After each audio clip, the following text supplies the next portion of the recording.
Little Johnny was sitting next to his mom on the couch when he suddenly asked, "Mom, what are these?" His mom, trying to stay calm, said, "Oh, Johnny, those are just balloons."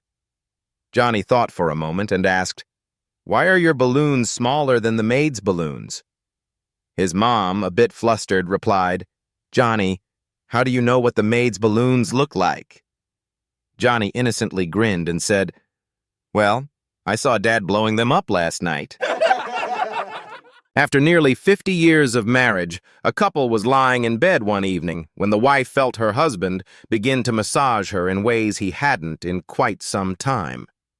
It almost tickled as his fingers started at her neck, and then began moving down past the small of her back. He then caressed her shoulders and neck, slowly worked his hand down, stopping just over her stomach. He then proceeded to place his hand on her left inner arm, working down her side, passing gently over her buttock and down her leg to her calf. Then he proceeded up her thigh, stopping just at the uppermost portion of her leg. He continued in the same manner on her right side, then suddenly stopped, rolled over, and became silent. As she had become quite aroused by this caressing, and proceeded to ask in a loving voice, "Honey, that was wonderful. Why did you stop?" He responded, "I found the remote." One stormy night, a little sister got scared and ran into her brother's room. "Can I sleep here tonight? The thunder is really scary," she asked. Her brother, half asleep, replied, "Sure, just don't tell Mom." She climbed into bed, and after a moment, she curiously pointed under the covers. "What's that?" Her brother, still groggy, said, "Oh, that's my pet snake." "Can I hold it?" she asked. Sure, just be gentle, and don't tell Mom," he mumbled before drifting off to sleep. The next thing he knew, he woke up in a hospital. Confused, he asked, "What happened?" His sister smiled and said, "I hold the snake, but it spit on me, so I bit its head off." A man was driving his motorhome when he saw the flash of a traffic camera. He knew he wasn't speeding, but just to be sure, he drove around the block and passed the camera again. This time even slower. Flash! Now he was curious. He tried a third time, creeping past at a snail's pace. Flash! By now, he was laughing. He went a fourth time, crawling along almost at walking speed. Flash! For good measure, he did it a fifth time, giggling as the camera went off yet again. 2 weeks later, he received 5 tickets in the mail for driving without a seatbelt. A young boy walked home from school each day, passing an 8-year-old girl's house. One day, as he was passing by, carrying a football, he couldn't resist taunting the girl. He held up the football and said, "See this football? Football is a boys' game, and only boys can have a football." The little girl ran into the house and cried to her mother, "I want a football." Being a modern woman, her mother went out and got her one. The next day, the girl is waiting for the little boy, and he rode up on his bike. She held up the football. "Na, na, na, na." The little boy angrily pointed to his bike and said, "Oh, yeah, well, this is a boy's bike, and only boys get boys' bikes, and you can't have one." She ran into Mum, and the next day is waiting for him on her new boy's bike. The little boy got furious, pulled down his pants, and pointing to his private parts, said, "Look, only boys have these, and your mum can't buy you one." The next day he walked by and said to her, "Well, I guess I showed you." To which she promptly pulled up her dress, pointed to her parts, and proclaimed, "My mother tells me that as long as I have one of these, I can have as many of those as I want." Teacher: "Where do women have their hair the curliest?" Johnny: "In Africa, miss." Teacher: "All right, you little. Cows have 4 of them, but I got 2. What are they?" Johnny: "Legs, miss." 2 guys left the bar after a long night of drinking, jumped in the car, and started it up. After a couple of minutes, an old man appeared in the passenger window and tapped lightly. The passenger screamed, "Look at the window! There's an old man ghost's face there!" The driver sped up, but the old man's face stayed in the window. The passenger rolled his window down part way and, scared out of his wits, said, "What do you want?" The old man softly replied, "You got any tobacco?" The passenger handed the old man a cigarette and yelled, "Step on it!" to the driver, rolling up the window in terror. A few minutes later, they calmed down and started laughing again. The driver said, "I don't know what happened, but don't worry. We're doing 80 now." All of a sudden, there was a light tapping on the window, and the old man reappeared. "There he is again!" the passenger yelled. He rolled down the window and shakily said, "Yes?" "Do you have a light?" the old man quietly asked. The passenger threw a lighter out the window, saying, "Step on it!" They were flooring it and going about 100 miles an hour, trying to forget what they had just seen and heard, when all of a sudden there came some more tapping. "Oh my God, he's back!" The passenger rolled down the window and screamed in stark terror, "What now?" The old man gently replied, "You want some help getting out of the mud?" Dylan was practicing his golf swing in the front yard when, crash, his ball shattered his neighbor's window. Panicked, he rushed over and rang the bell 3 times. No answer. He peeked inside and saw broken glass, a knocked-over lamp, and a chubby man in a turban sitting calmly on the couch. Dylan asked, "Who are you?" The man replied, "I'm a genie. You freed me when you hit that lamp." Dylan blinked. "Do I get 3 wishes?" "Not exactly," the genie said. "Since it was an accidental release, you get 2 wishes, and I get 1. Dylan thought quickly. "Okay, then. I want to be the best golfer in the world." "Granted," said the genie. "Now bring your wife. She gets 1 wish, too." His wife didn't hesitate. "I want $1 million every week for the rest of my life." "Done," nodded the genie. "And now for my wish. I'd like to spend a whole day with your wife, playing chess." Dylan looked confused. His wife shrugged and said, "For that kind of money, I guess we can play a few games." A day passed. Afterward, the genie smiled and asked her, "How old is your husband again?" She replied, 45. The genie chuckled. "And he still believes in genies?" After Brian proposed to Jill, his father pulled him aside for some advice. "Son," he said, "when I married your mother, the first thing I did when we got home was hand her my pants and said, 'Try these on.' She put them on and said, 'They're way too big.' And I told her, 'That's right. I wear the pants in this family, and I always will.'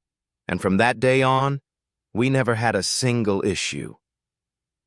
Brian thought it was brilliant. So on his wedding night, he gave Jill his pants and said, "Try these on." She slipped them on and said, "They're way too big." Brian grinned, "Exactly. I wear the pants around here." Jill didn't skip a beat.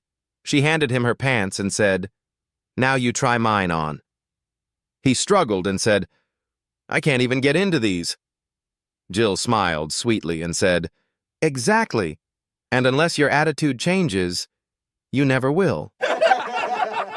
A married man was secretly seeing his secretary. One afternoon, their plans took them to her place. And after a long conversation and a nap, he woke up in a panic around 8 p.m. Rushing to get dressed, he turned to her and said, "Quick, take my shoes outside and rub them in the grass and dirt." She blinked. "What?" "Just trust me." She did as he asked. He slipped on his muddy shoes and rushed home. The moment he walked through the door, his wife glared at him. "Where have you been?" He sighed. "Honey, I can't lie. I was with my secretary. We fell asleep. I didn't leave until just now." She looked down at his shoes, smirked, and said, "Don't give me that. You've been out playing golf." Tom and Mike were 2 airplane mechanics working at a busy city airport. One rainy day, flights were grounded and they were stuck in the hangar with nothing to do. Tom sighed, Wish we had something to sip on. Mike grinned and joked, "Well, I heard a rumor you can get a little kick from jet fuel. Should we try it?" Of course, they didn't really drink jet fuel, but they both laughed at the idea, told a few more silly jokes, and called it a night. The next morning, Tom got a call from Mike. Mike asked, "How are you feeling today?" Tom replied, "Great, best I've felt after a late shift." Mike chuckled, "Same here. But hey, just a warning." Tom, "What's that?" Mike, "If you feel the urge to let one rip, be careful, I just landed in another country." The teacher said, "Touch it gently, put 2 fingers inside. If it's wide, use 3 fingers, make sure it's wet and rub up and down." Then she said, "It's how to wash a cup." 2 little old ladies were sitting on a park bench outside the local town hall where a flower show was in progress. The older one leaned over and said, "Life is so boring. We never have any fun anymore. For $10, I'd take my clothes off and streak through that stupid, boring flower show." "You're on," said the other old lady, holding up a $10 note. The first little old lady slowly fumbled her way out of her clothes and completely naked, streaked, as fast as an old lady can, through the front door of the flower show. Waiting outside, her friend soon heard a huge commotion inside the hall, followed by loud applause and shrill whistling. Finally, the smiling and naked old lady came through the exit door surrounded by a cheering, clapping crowd. "What happened?" asked her waiting friend. "I won £1,000 in first prize for best dried arrangement." 3 ducks were playing in a pond when the police picked them up and brought them before the judge. The judge looked at the first duck. "What's your name?" The duck replied, "Quack." "And what were you doing in the pond?" "Your Honor, I was just blowing bubbles in the pond." The judge turned to the second duck. "And your name?" "Quack Quack." "And what were you doing?" "Blowing bubbles in the pond, Your Honor." Finally, the judge turned to the third duck and sighed. "Let me guess. Your name is Quack Quack Quack?" The duck shook his head. "No, Your Honor. My name is Bubbles." A woman in her 40s goes to a plastic surgeon for a facelift. The surgeon tells her about a new procedure called the knob. A small knob is placed on the back of a patient's head and can be turned to tighten up their skin to produce the effect of a new facelift. Of course, the woman wants the knob. Over the years, the woman tightens the knob, and the effects are wonderful. The woman remains young-looking and vibrant. After 15 years, the woman returns to the surgeon with 2 problems. "All these years, everything has been working just fine," the woman tells the surgeon. "I've had to turn the knob many times, and I've always loved the results. But now I've developed 2 annoying problems. First, I have these terrible bags under my eyes, and the knob won't get rid of them." The doctor looks at her closely and says, "Those aren't bags, ma'am. Those are your breasts." She replies, "Well, I guess there's no point in asking about the goatee." Why I didn't study. A student's master plan teacher. "Why didn't you study?" Student. "Well, let me break it down for you. There are 365 days in a year. After taking away 52 Sundays, we're left with 313 days.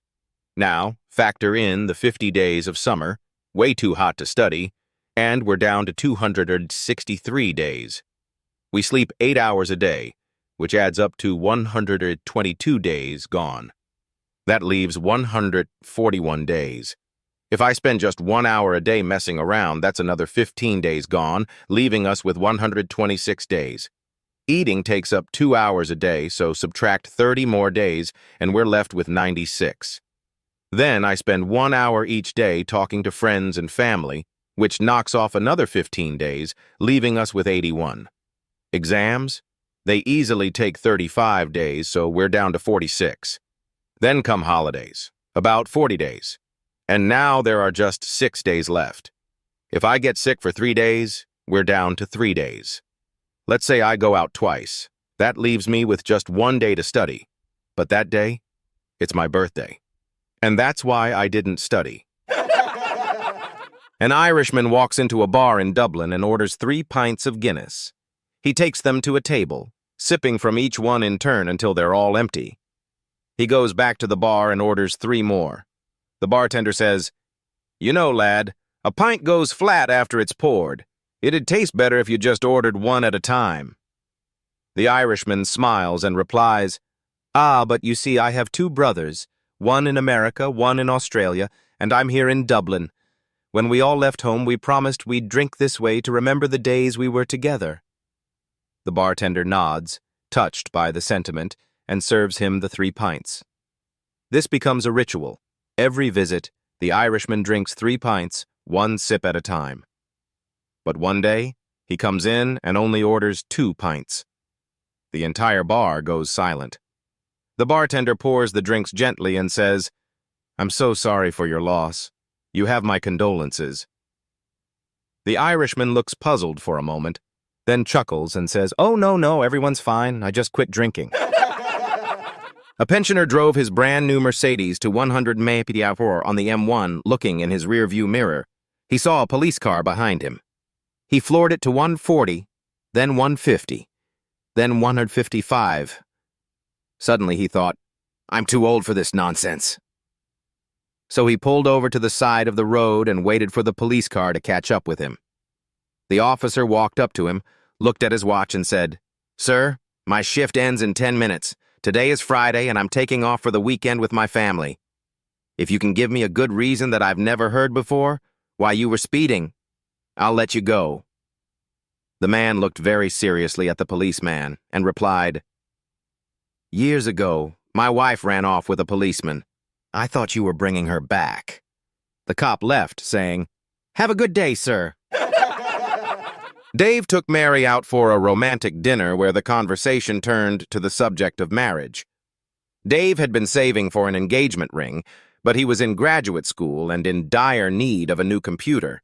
Mary was understanding, telling Dave they had the rest of their lives to get engaged, so he should use his savings to buy a new computer instead.